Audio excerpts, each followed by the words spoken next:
Let's try this one more time.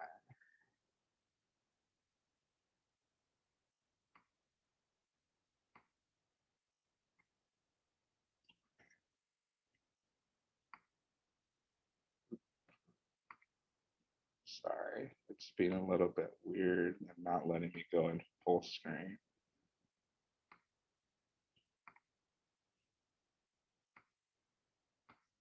There we go.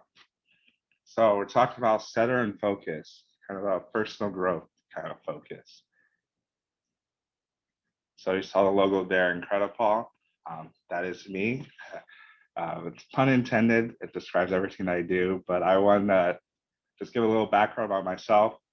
So I don't know if there's anyone out there from Missouri, LSAMP, or from Missouri, but I'm from St. Charles, Missouri, right outside St. Louis. Attended Iowa State University, studying chemical engineering. So graduated back in 2016. So a lot of you guys probably think I'm getting up there in age. I still feel pretty young. I have three younger siblings, and I was actually born in Nigeria. So top right, see some of the work experience I've had over the years, as far as internship experience and co-op experience with Cargill and Nestle USA. I worked with General Mills for a couple of years, and I currently work with Nestle Purina for the last 2.5 years. As far as interests and hobbies, I travel a lot for work, but I also like to travel for fun as well. So you see some screenshots there. And then I love all things sports as well, and just like to have fun, meet new people. But tonight is not about me. Tonight is on you. And I want to start it off, get you guys talking, moving around a little bit. We're talking about center and focus. But before we dive into it, what are some things you think about when you hear the word focus? And feel free to take yourself off mute or use a chat functionality. But what do you think of when you hear the word?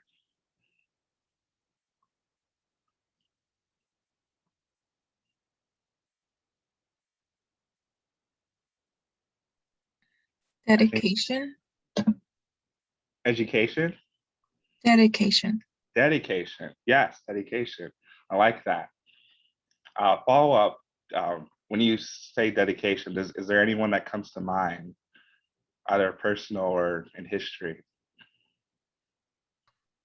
Um, some people like from church, I guess. From church? Yeah. Mhm. It takes dedication to run a church or any organization. So for sure. Thanks for that, Sarah. Anyone else? I think there's some stuff coming in the chat. Looks like I can't see it. Concentration. Concentration. Who said that? Sarah. Oh, Sarah as well. Okay. Any Sarah G, any though. Sarah G. Okay. The Sarahs are stealing the show right now. Any person you think of when you say the word concentration come to mind?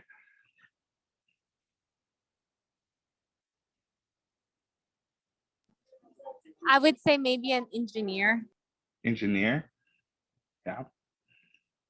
I'm a little biased. I'm an engineer, so I'll say, yeah, the engineers have some focus. That's a good one. I want one more, and then we'll keep it moving. What do you think of when you hear the word focus? What does that mean to you? One more brave soul.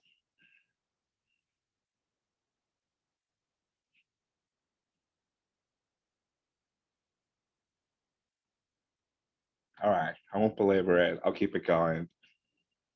And hopefully you'll laugh at this. But when I say focus, I'm not talking about this focus. For those of you who don't know cars, this is a Ford Focus. This is not the Focus I'm talking about. Uh, but I want to define it, and I think there's power in definitions. And so we're talking about center and focus. Center is a point, area, person, or thing that is most important or pivotal in relation to an indicated activity, interest, or condition. We also have focus on the other hand. So these kind of go hand in hand. A center of activity, attraction, or attention, a state or condition permitting clear perception or understanding. So that definitely goes in hand with the dedication that was mentioned, and then as well as the concentration. I think that was the second one, concentration. I think both of those go hand in hand. You have to have the focus on what you're doing, on what you've learned, and you're applying it as well. So you may be asking, we're talking about center of focus. What does this have to do with anything the last 10 weeks? Well, as we look at this, so I just pulled up the last several weeks we've been talking about it. Center of focus, like I'll go back for a second, is a particular activity, attraction, or attention. So as we've gone through these past several weeks, there's been different calls to action or different applications that our speakers have brought and have talked about. And there's been key takeaways as well. So we want to take this time, take this platform to hear from you if there's anything that stuck out to you from the weeks, and we'll walk through week by week, and say if there's anything that stuck out to you, anything you want to apply or have already applied. And then if you have any questions too, so we're here to learn. There's no right answers here. We're all learning together. So I know Dr. Janika Williams did the Racism in STEM series. There are 3 different parts on that series. Any key takeaways from that, or learnings that you didn't know from what she shared?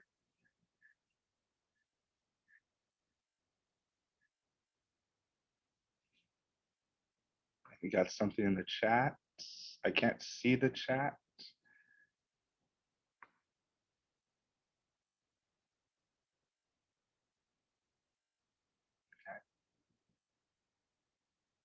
No worries about being late, Evan. We're rocking and rolling. Thanks for joining us.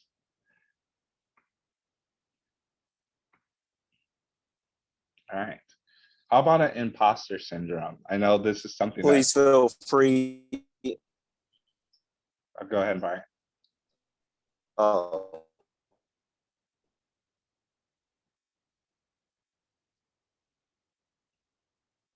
Can you all still hear me? Did I lose you? Yes, we I'm can hear sorry. you. So like you can eat, but you also can, if you want to use it, this is your opportunity to make this better for you. Okay, you guys can hear me. All right. I know we're keeping it a little bit open-ended right now. I do have some stuff as far as we can share personal growth and development, or we want to hear from you as much as possible. So maybe there's not specific takeaways in racism and STEM. I'll open up for any of these, but what about imposter syndrome? I know that's something that tends to come up in every panel, workshop, discussion that we have. That's always something that comes up. I know it was myself and 2 other panelists. We did that back in June. If there are any questions from people who attended that session, or maybe for those of you who didn't attend that session, if you have any questions about it, or maybe you want to know what is imposter syndrome. Like I said, no wrong questions. What are your thoughts? Overall, for me, I connected a lot with imposter syndrome just because for me being as like a woman and then being in engineering field, it was hard, and I was what's it called? I was discriminated a lot of times in my class for Oh, wow. being those 2 things. And so when I got here, it really got me thinking, oh, I'm not the only one. And it was really nice for me to see, okay, I'm not the only one. I can move forward. I can continue. And I can achieve this and not let this overcome my mind or my heart. That's awesome. That's awesome. Thanks for sharing that, Sarah. So you said you're in engineering. What type of engineering? I want to study software engineering. Well, I'm trying to study right now for software engineering. Software engineering. Awesome. That's good. But thanks for sharing that. I think a lot of times in imposter syndrome, and that's why it's called imposter, we have a feeling that we don't belong, and we feel like we're the only ones feeling this way. But that's totally not true. And I'm glad you got some insight from that session. It looks like Evan has his hand raised. Evan, is your audio working, or you put something in the chat?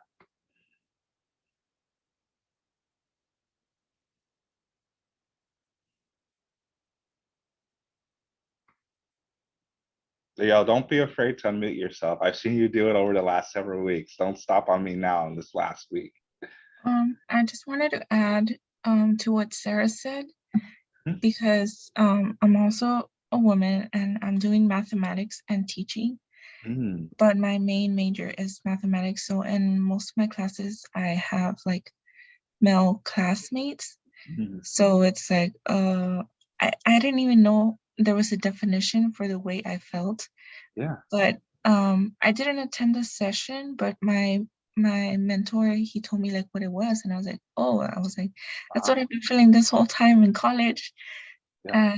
And seeing those panelists, like I think it was Dr. Valdez and other women in the STEM fields, it just made me feel like, hey, like if they can do it, then I can do it. And it just it just made me have like this new goal of becoming a professor and paving that path for like other minorities. So I just want to thank for the sessions. That's wonderful. Is it Giovanelli? Am I saying that right? Yes. Giovanelli, no. Thank you for sharing that. I can't imagine, I can't speak from a woman's perspective, but um, feeling like you're the only one who's a woman in a male dominated field, and then being a minority on top of that. Um, and from what you said, like what imposter syndrome does, it makes you feel isolated, but it is something that we feel, but at the same time, it's not something that we are. And you do belong in mathematics, and you do belong in teaching, and all that stuff. You will prevail. So thanks for sharing that. And did you? I think you said you weren't able. Were you able to watch the session after, or just get a summary of it? No, I started attending the sessions from starting from the mentor versus sponsor one because I didn't know about it. But I'll Oh, go back and watch them now. okay. Yeah, I was gonna say you can always go back and watch them. So thankfully these are recorded. You can go back, you can pause them, take notes. It was a really engaging session. Monet and Abby did a wonderful job of sharing their experiences with imposter syndrome. It's okay if I share something. Yeah, go Sorry, ahead. sorry for the delay. All my computer has been having issues, and No right when worries. I was about to answer, it froze completely. So, No worries. Go ahead, Evan. but imposter syndrome is something I am somewhat familiar with. It hasn't been a detriment to me, but I've definitely felt it before. And especially at a young age, because when I was originally I came from a very white neighborhood as a little kid until I moved to Milwaukee at 7. So I really never had much culture of other people of my race outside of family. So that was so I did, and then I started getting a bit of imposter syndrome around middle school because of certain stereotypes, and and I'm like, wait a minute, I'm not doing this right, and I'm not doing that right, Mhm. and it just kind of, it wasn't so much that I felt like I was doomed or anything, but it did make me feel a bit out of place. But as I Yeah. got older and more confident in myself, branched out more, I don't want to say it went away, but it became manageable to the point where I'm not even thinking about imposter syndrome. I'm like, okay, this is what the reality is, but what am I going to do to succeed? I felt a bit of it when I went to UWM again, but for my freshman year, because I did not see a lot of Black men like myself in my Yep. STEM classes. Yep. And as well as some of the programs, except for WISCAMP. WISCAMP is very, very diverse. Mm-hmm. But like, I'm in MKE Fellows too, and I was one of the 4 Black males from my old high school to be eligible for the program. Wow. And for me, because you had to have like over a 2.75 GPA, and admittedly it did give me pause, but I think the best way to deal with imposter syndrome is you have to face the reality, but don't let the reality limit you. No, that's really powerful, because it is a reality as far as, well, I wouldn't say it's necessarily a reality in itself. The feeling is a reality, but the limitations we put on ourselves because of imposter syndrome is not a reality. So, but I like what you said as far as to push through Yeah, it. I couldn't have said it better myself. What you just said, that's what I was trying to aim for. Yeah, no, that's good. I think especially I like what you said about uh, you had those feelings. They didn't really go away, but you were able to manage them. And I think we talked about it during that session as well, because imposter syndrome is something that really never goes away. I know I experience it. A lot of people, PhDs, doctorates, everyone experiences it. It really just happens in different situations. So there's some situations you become accustomed to, you feel comfortable with, you no longer feel imposter syndrome there. But there's a lot of times it happens when you're starting a new job or you're in a new area. So I think when you went to UWM, it was a new experience for you. And so nothing was familiar. And then you have some self-doubt. But that's when you have to work on your mindset and make sure you're surrounding yourself with the right people who are building you up and not tearing you down.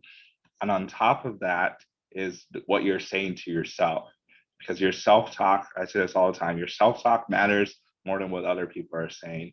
If you're saying stuff that are um, bringing yourself down and people are trying to build you up, you're not even going to receive that.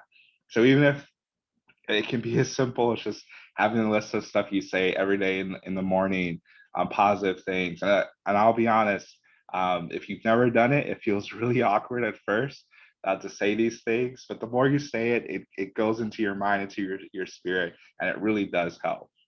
So thanks for sharing that.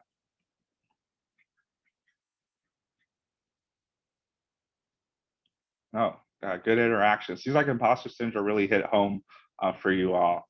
Anyone else want to talk about imposter syndrome or any of these sessions? We can just jump around, but really want to hear from you. Anything that stuck out, or if you have any questions.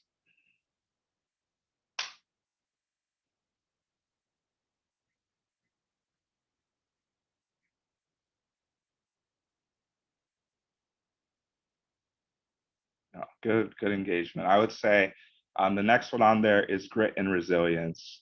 And I think that was Wilson Darko that did that when I was able to attend part of it. And that kind of, I think he mentioned it, imposter syndrome as part of it. Really going forward and not giving up and persevering. Uh, does anyone have anything that stuck out there as far as, if you're willing to share, of course, as far as stuff that you've overcome, or maybe some stuff that you want to help with?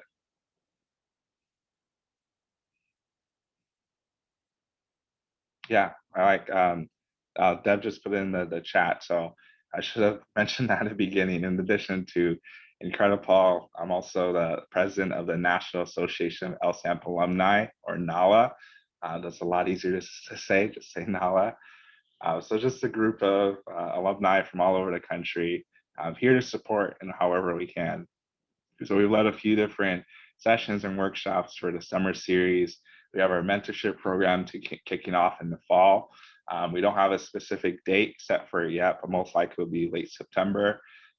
So definitely, if you guys are looking for people to either officially you can have a mentorship pair, or if you just want to reach out to someone, you can reach out to us that way as well, and we can connect you with someone.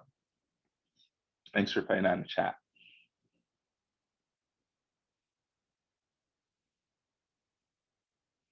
All right, I'll move on to mentor versus sponsor. So I wasn't able to attend this session, so I'm going to need some help from you guys as far as what you got from it. What is the difference between mentor versus sponsor? Or are they the same?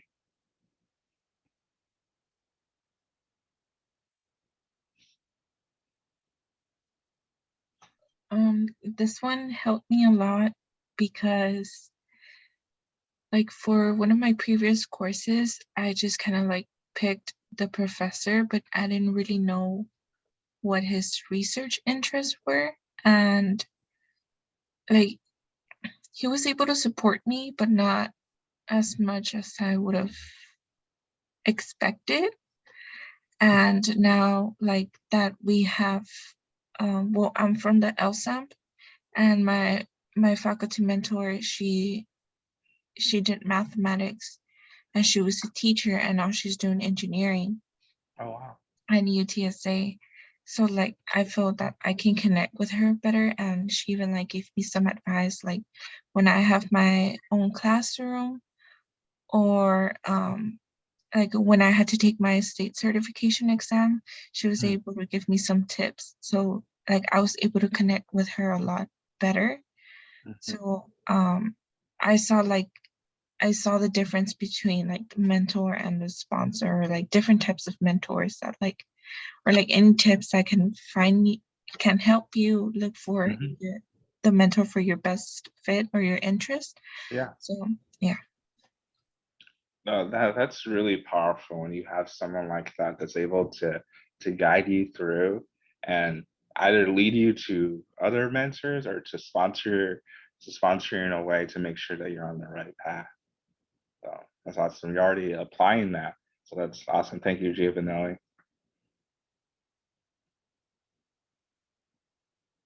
Anyone else? Or does anyone have any questions about the difference between a mentor or a sponsor versus sponsor?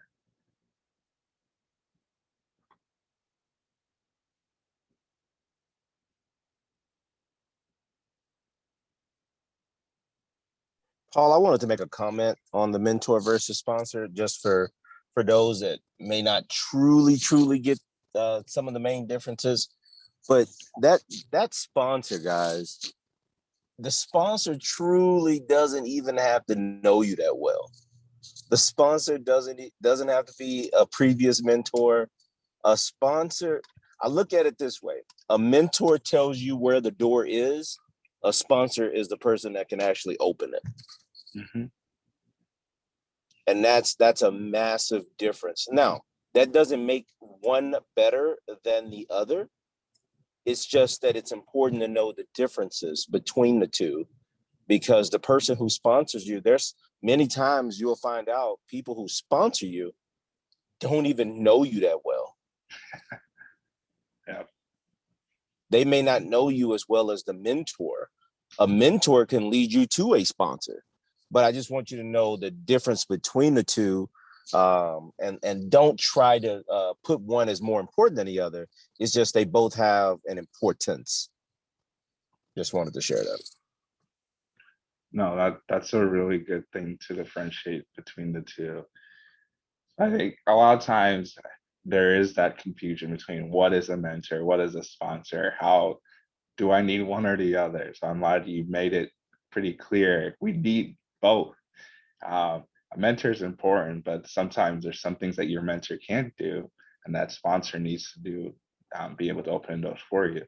And I would say there are some cases, I would say they're rare, more times than not, that your mentor can also be your sponsor. But I think that happens when you're further along in your career, maybe not necessarily when you're in college.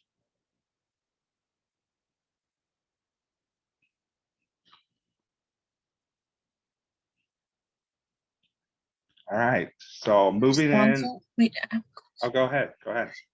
for sponsor, could it be like through fellowships, or what does it mean? So, like to provide you with a fellowship, is that what you're saying? Yeah. I would say so. The sponsor is really someone that gives you the opportunity. So, like Brian was saying, it doesn't necessarily have to be someone that knows you that well, but it's someone that has maybe the mentor opens the door, and the sponsor allows you to walk through it, if that makes sense. Okay. Thank you. Yeah.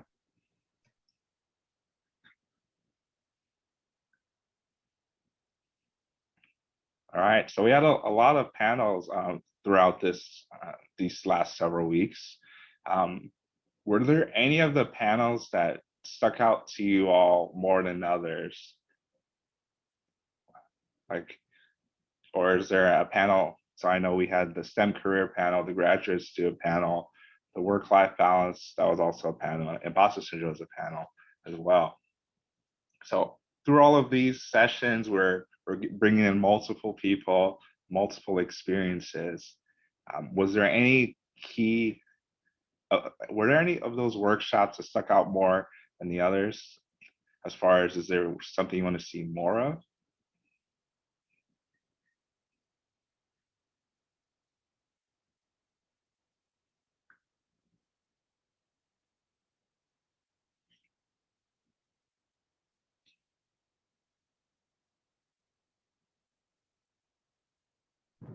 One of the items that we wanted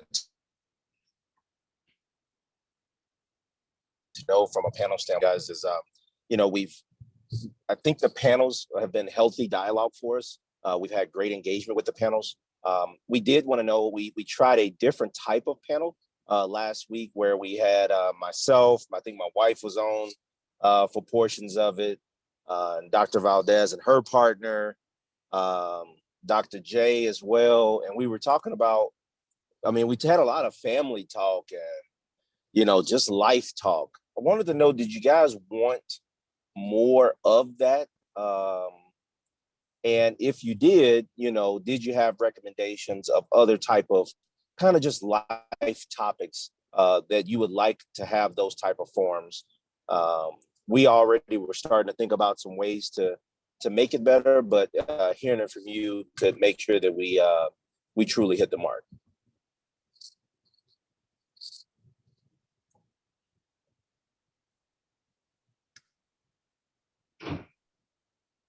I really liked last week's panel. It just made it like, that life happens and just trying to find that balance and hearing from everyone's different experience. And I don't know, like, it was very helpful to see or to hear that it is possible, but you just need to like set your priorities and find that supportive group that like can help you reach your goals, but like also have self-care. So I don't know, it was really helpful to hear from everyone. I like that you highlighted the self-care piece. That is critical. And I think perfect example, if you guys are following the Olympics right now, with Simone Biles, one of the GOAT, as most people call her, had to withdraw from the singles events for the Olympics as far as her mental health. So a lot of times I feel, or I think I feel like, say I know that mental health is not prioritized and it's looked at as separate from your physical health, when that's really not the truth. I think mental health is wealth. Both of them are hand in hand, they work together. If you're not taking care of yourself mentally, I think it actually, in the long term, is going to affect you more physically. So just perfect example.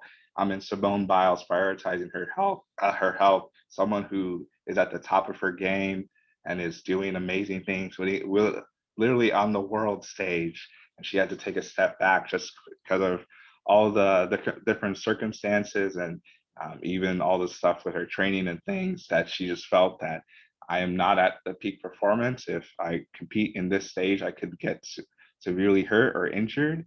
And I think she's a perfect example as far as prioritizing your mental health, and that work-life balance piece really comes into it, because work is always going to be there, but at the same time, you have to live your life, and your life is more important. If you don't have your life, you're not going to have your work, and that should come first.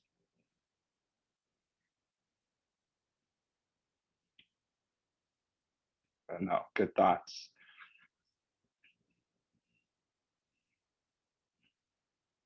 Well, I did want to share some takeaways, some key ways to make sure that you're continuing on your path to personal growth.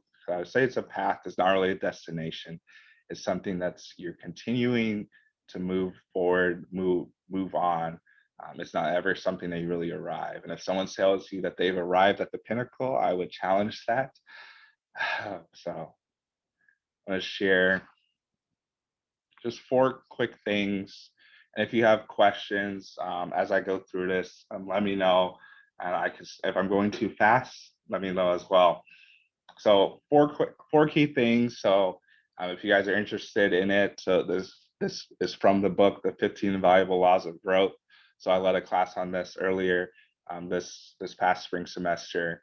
10-week class, but we don't have 10 weeks. We have about 20 some odd minutes yet. So be short and sweet. Like I said, if you have any questions or anything you add, I'm going to ask you questions as we go along too. Share some stuff from my life as well. And then we'll keep it going. And also just think of it how it relates to that center and focus and keeping those things that really matter in your peripheral or in your sights. So the first one, so that it's called laws, but really it's just when you think about it, laws are just something that exists. Whether or not you react to them is up to you. So the first one, and I think it's the most important one, is the law of intentionality. Growth doesn't just happen. So we spent the last several weeks, whether or not you were there from the beginning or just the last 3 weeks, maybe just last week, learning about different things, whether it's racism and STEM, imposter syndrome, work-life balance, all of these things. There are a lot of key takeaways, a lot of information shared, but if all you have is information, that's all you're going to have. There's not anything that's going to change from it. So that's why the law of intentionality is really critical. So just to share some real quick things, a lot of the times in the growth gaps, and if there's any of these that relate to you, let me know. I'll definitely share the ones that relate to me as I've been on this journey of growth, especially the last couple of years. I've been more intentional about it. First one being the assumption gap that you think you will automatically grow, which it's more the sense that we're gonna get, as we get older, we're gonna get wiser, we're gonna get smarter, which this is true to an extent, but we all also know those people who do the same thing over and over. They don't really change, and that's where growth comes in. There can be 2 people that experience the exact same thing, and then one person gets bitter and gets worse, and the other person gets better and is able to learn from it, apply it, do something differently. So the assumption gap is definitely a key one there. The other one is somewhat something that you may not know how to grow. The knowledge gap is like, okay, I want to grow, but how am I going to grow? What am I even going to grow in? I know I'm not going to grow any taller. I passed puberty. I'm not growing anymore. So I don't know how to grow. That's another key one. There's also the timing gap as far as the right time to grow. I'll say the right time to grow is now, but it's just about priorities. A lot of times, the stuff that is immediate, we feel like there's immediate satisfaction versus the delayed satisfaction. And when you're dealing with growth, it's always delayed satisfaction. You don't see the fruits right away. So I'll compare it to when you're planting a seed. And if I don't know if there's any people that are into gardening or anything like that, you plant a seed, you water it. Do you see a plant or you see sprouts the next day? No. And if you do, I want to see what you're feeding your plants to get them to grow overnight. But I would say it is something that it takes time.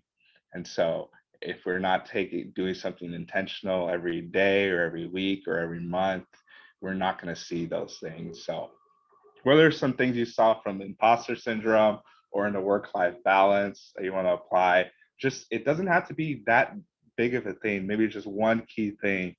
A couple of years ago, I read a book called Atomic Habits, and it really talks about those incremental changes really lead to compounding effect.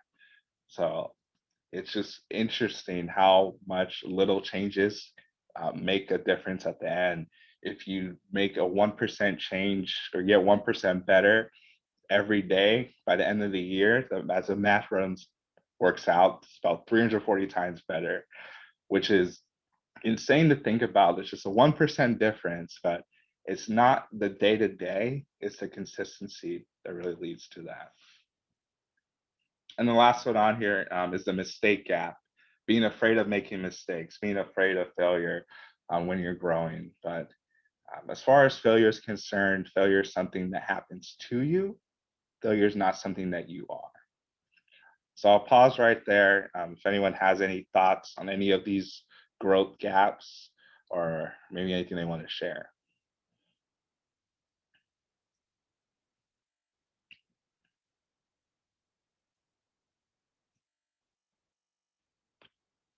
I know for me, the first one stuck out to me as far as I thought I would just automatically grow. Maybe that just comes from being in school for most of your life, and in college, you're taking different classes, you're doing different things. But what I saw is that as soon as I graduated college and I was working, it was up to me whether I got better. I could do the same thing over and over and not see any difference in my personality and my work life, my relationships. But that was something I had to be intentional about. So it's not just something that I assume it's going to happen, because it didn't. All right. Any thoughts? Okay. Keep it moving.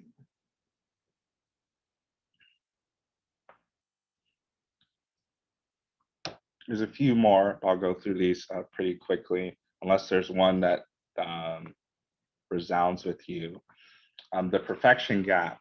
I think I definitely fell into this one as well. Uh, it's like the analysis paralysis, where you're thinking of how to do it the perfect way, create the perfect plan, map it out from point A to Z, all these different turns. This is what I'm going to do, create a plan. And not to say that plans aren't great. I think planning is good. I'm a planner. I like to plan things out. But if you have a plan and you don't ever do it, all it is just an expensive piece of paper or just a Excel sheet or a spreadsheet. The key to a plan is actually executing and doing it, and not waiting until it's perfect before you start.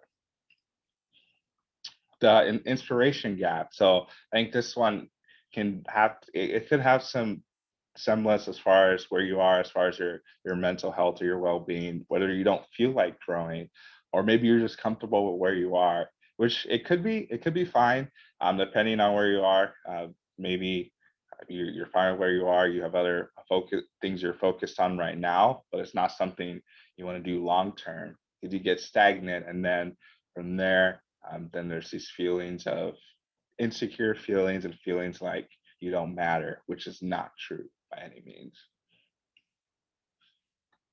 The other one is the comparison gap, which you don't want to ever compare yourself to other people. We're all on our different paths. We're all created for different things, thinking that others are better than you, which is not the case. Everyone has specific things that they're supposed to be doing. And when you try to compare yourself to where other people are in life, whether it took you 6 years or 7 years to complete your degree, or it's 8 years and you're still completing your degree, the fact that you're going forward and you're still trying and working towards it is a testament in itself. We are all created differently. We all have our own paths, and it's really critical that if you're going to be competitive with yourself, and also work to surround yourself with people who are supporting you. An expectation gap, as far as where you thought it was going to be and where it is going to be, may not actually line up. So all of these are all the gaps that prevent you from being intentional. And intentionality it's not a feeling, it's just something that you decide to do. And it takes self-discipline to say, hey, I'm going to do this. Whether I always use losing weight or eating right, because it's summer, and I think that's what normally happens. As far as if you tell yourself, hey, I'm gonna wake up at 5 a.m. or 5:30. I'm gonna start running. I'm gonna start eating my vegetables. I know for me, that's something I need to do more of. But it is being intentional and being true to yourself and doing what you say you're gonna do. So, any thoughts about any of those gaps? Does any of these resonate with anyone?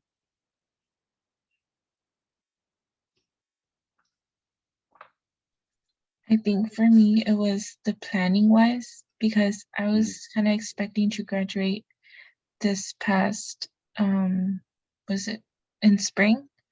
Mm. But because of classes and my certification exams and COVID, obviously, Yeah, COVID. um, um, I had to delay my graduation for like a semester, so I'll be graduating in December. Okay. But it was just kind of myself comparing myself to like the people that I went to high school with because I saw them graduate. Like, oh, they did it in 4 years, Mhm. and just realizing, I think COVID made me see that like changes are unexpected and it's okay to have changes and for plans not to come out as expected. Just as long like you keep going, right? If you need to take a break, take a break. And I don't know, it's just all part of the journey. And life is not a race. That's one of the things I keep on reminding myself. Life is not a race. No, I really like that, what you said about the journey and life is not a race. Because when you think about it, what if life was a race? What is the finish line? There's been so many different stories about celebrities or billionaires, millionaires, people making a lot of money, have a lot of success, but they're unhappy. So it's if life was a race, they would have won the race. But if they won the race and they're unhappy, then what does that mean? So it's really about understanding that you're going on your own path. I like that you said that the journey that you're taking and that you're not comparing yourself to your people you went to high school with or your friends. And life happens. So I'm really glad that you brought up COVID. So something that refuses to go away, it seems like. I know we've heard it so many times, but we're literally living in unprecedented times. We have not had a pandemic in 100 years. When we grow up, we'll be reading about this in history books, and people will be asking, "You really lived through that?" And I think that's something we have to remind ourselves and just give ourselves some grace that more than ever, um, going through COVID, doing stuff virtually, and I like we're doing this virtually now, but the transition that all of us had to make March of 2020, where we're all living our lives, and then all of a sudden we couldn't go and hang out with our friends, we couldn't go to school, we couldn't go to work, we couldn't go out. We could go outside, go on walks, but keep 6 feet away. But I think it's really critical that we understand the point we are in history and we don't get beat ourselves down because, oh, there may have been those people that started $1 million businesses or are more successful than ever. That's great for them. But at the same time, you have to understand yourself. And that has to do a lot with emotional intelligence and your self awareness, which don't have time to get into that. That's a whole topic in itself. But it's really about being intentional and understanding that everyone is different. We all have our own paths and we will get through. We can be successful. We just need to keep pushing. No, thanks for sharing that, Giovanni. So second one, I'll end with this, to do it now. So with intentionality, if you don't do it now, you're not going to do it. And it's been said that the longer you wait to do something, the more likely is that you're never going to do it. So whatever it is that you've been waiting to do, as far as has to do with your personal growth, do it now. Don't wait.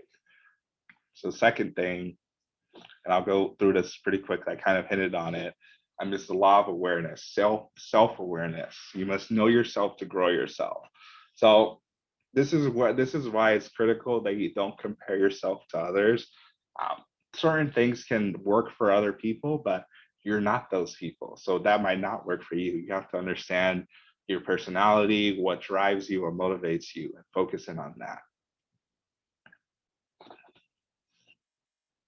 So some key things here, and I'll go through this quickly just for sake of time. I want to make sure I get to the third and final point. As far as knowing yourself, your strengths. So there's a lot of different personality assessments out there. I know the bigger ones are the Myers-Briggs or the Enneagram. My favorite one, if you haven't heard of it, is Strengths Finder, because a lot of those ones are personality traits, but Strengths Finder really focus on your strengths as far as what you're good at, what your top strengths are. Not to say that you don't have other strengths you can leverage, but it's a really robust assessment, which when I did it a few years ago, I felt like they were following me around a video camera and watching my every move. It's pretty lengthy. I think it's like 100 questions, but it brings you out a pretty good assessment of what your top strengths are and how you can apply them in different situations and what jobs you would most likely like. All of that is just to help you understand yourself. There's Strengths Finder, I mentioned emotional intelligence. So your weaknesses as well. We all have blind spots. So this is big. We all have blind spots. No matter how woke you think you are to yourself, you're still going to have your blind spots. And that's where it's important you have people who you can trust that are going to tell you what your blind spots are. And you can ask them and they'll actually tell you. But the key thing besides that is not only asking them and them telling you, but it's you actually doing something about it. And the doing something about it is not saying like, oh no, I don't do that. It's really understanding, taking it to heart. It may or may not be true. So I noticed this when you ask for feedback. Some people are tougher at feedback than others, but a lot of times there's a little grain of truth in there. You just kind of have to sort through it. And that's why it's really critical you choose the right people as well. Understanding your interests, what drives you, opportunities as far as LSAMP provides a wealth of opportunities, whether it's your LSMRC or different conferences. And the fact that you guys are here, you're already taking advantage of that. And where you are versus where you want to be. So this is more motivation as far as your current state and kind of the path of where you want to go.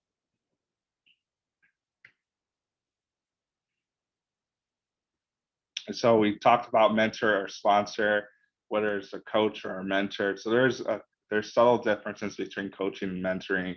A mentor is really someone that goes before you and guides you on your path based on their experiences, whereas a coach really helps unlock your potential. So I would say a lot of times coaching is more meant for people who feel like they've hit their limit and they're not progressing anymore. Whereas a lot of people, a mentor is just fine as far as to guide them where you need to go. And there is some aspect of coaching and mentorship if you're doing it right, as far as asking the right question, not assuming things, and then holding people accountable and learning from them as well. So the key one here, and this is really what this whole session has been about, is reflecting. The law of reflection. Learning to pause allows you growth to catch up with you. So we're in a fast-paced world. COVID slowed it down a little bit, but now it's starting to ramp back up again. It's really critical that we have nights like this, whether it's by yourself, that you're really going through your day. Whether you do it daily at the end of your day, kind of categorizing what happened today, what went well, what didn't go well, or maybe you do it weekly. But if you don't take the time to reflect, it really is hard to grow because you get into emotion and it's momentum. But when you have reflection, you stop and then you can change momentum into where you want to go.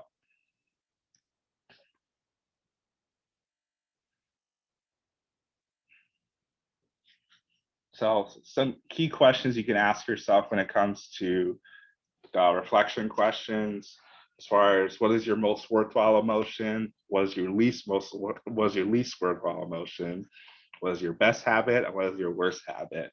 So I think we do this in our heads, but it's really powerful when you write it down or you type it out or you have something that you can look at, because that is also slowing yourself down, because we have millions of thoughts throughout the day.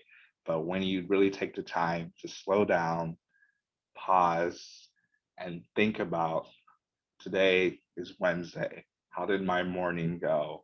Was there something that happened in my morning that kind of set me off for the rest of the day?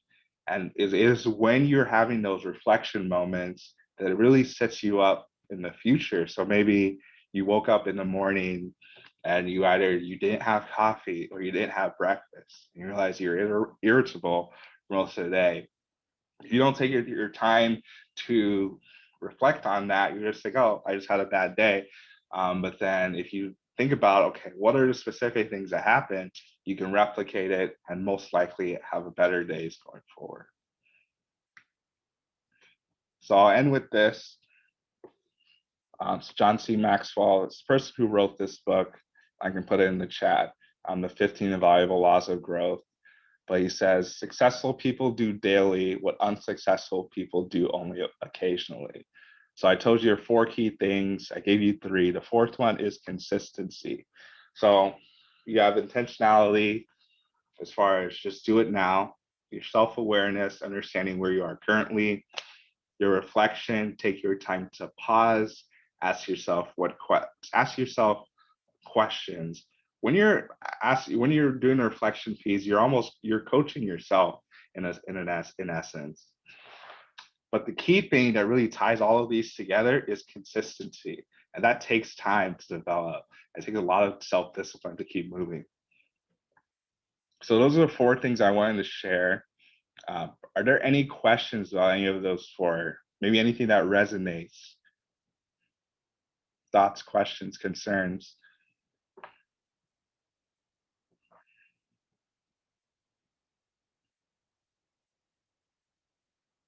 All right. So I will make a plug for NALA. So let's put it in the chat. We have our town hall for the fall.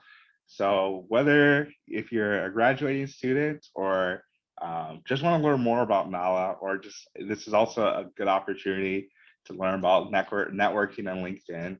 So we usually have these sessions just for our members. We're opening up to anyone that wants to join and learn more about us. What we do, we'll share some stuff as far as some of our goals for the semester, for the year, and we'll also have a special guest, One Salting. I don't know if you guys have heard of them, but they have been doing a lot of stuff as far as what their goal is turning underdogs into winners. So they have a lot of key strategies as far as how to land your dream job and stay there and progress. So they're going to be joining us on Tuesday, August 24th. I'll put a link in the chat for that. And then finally, I don't think there's any questions, but I'm just putting all my links there as far as Incredipaul is concerned. And then this will get sent out as well. I'll post some of these. I'll post my link tree in the chat and also post Nala's link tree in the chat. And that has the link to the town hall. But that is all I have to share.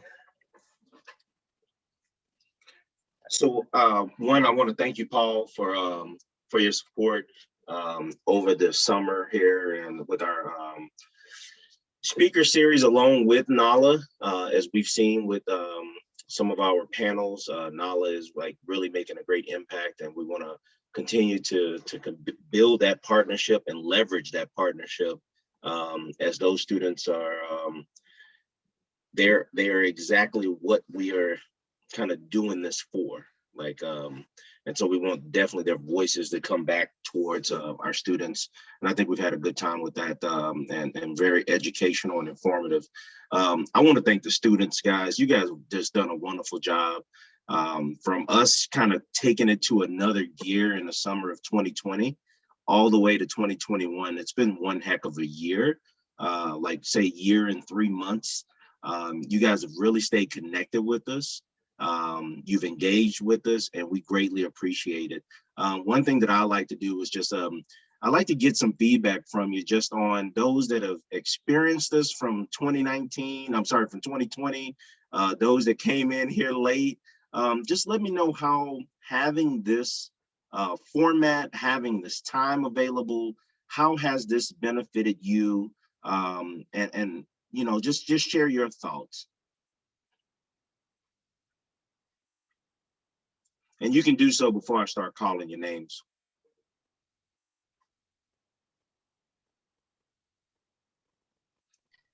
Well, I really liked it. It helped me in so many ways, like in academics and in my personal life.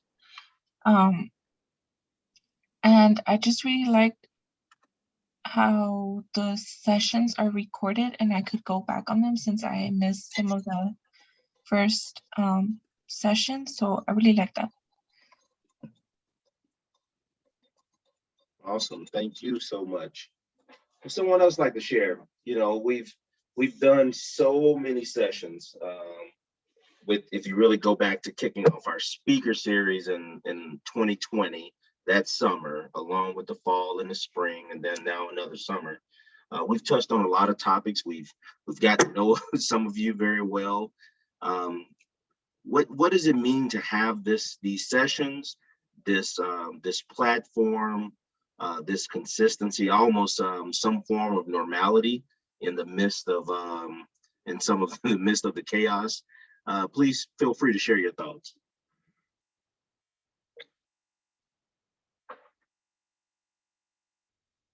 We know how Evan feels. His audio is a little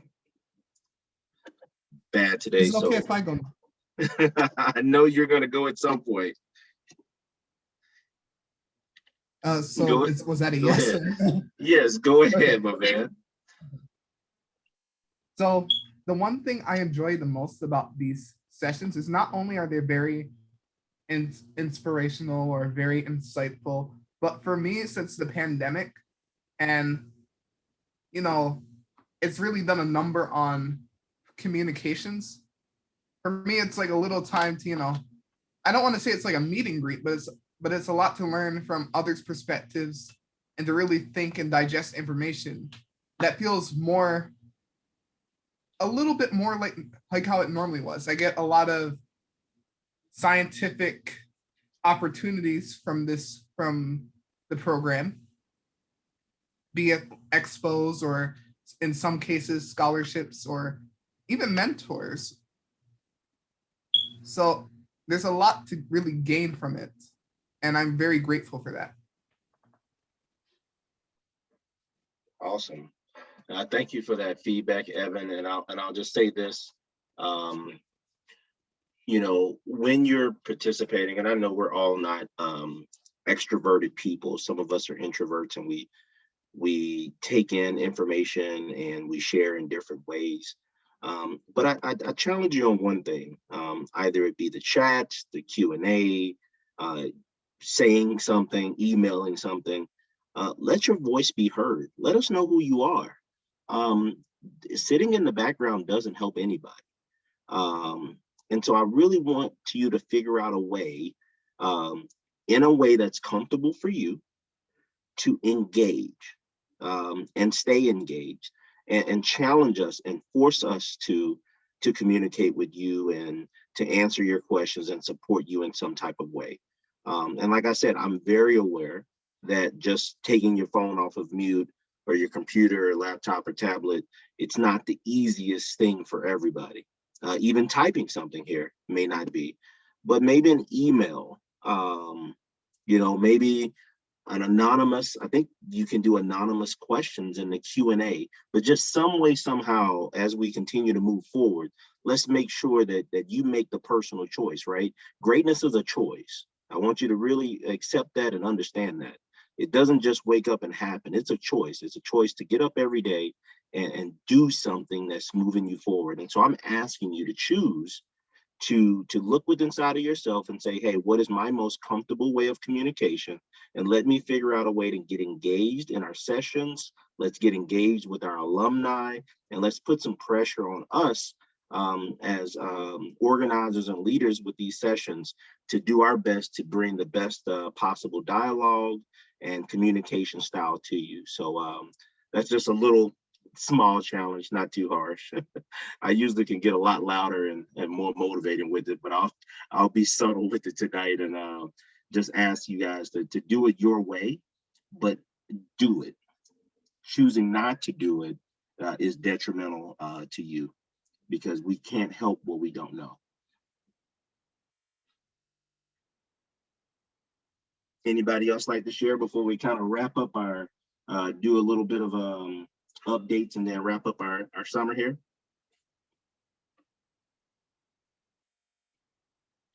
All right, well, let me do a quick screen share.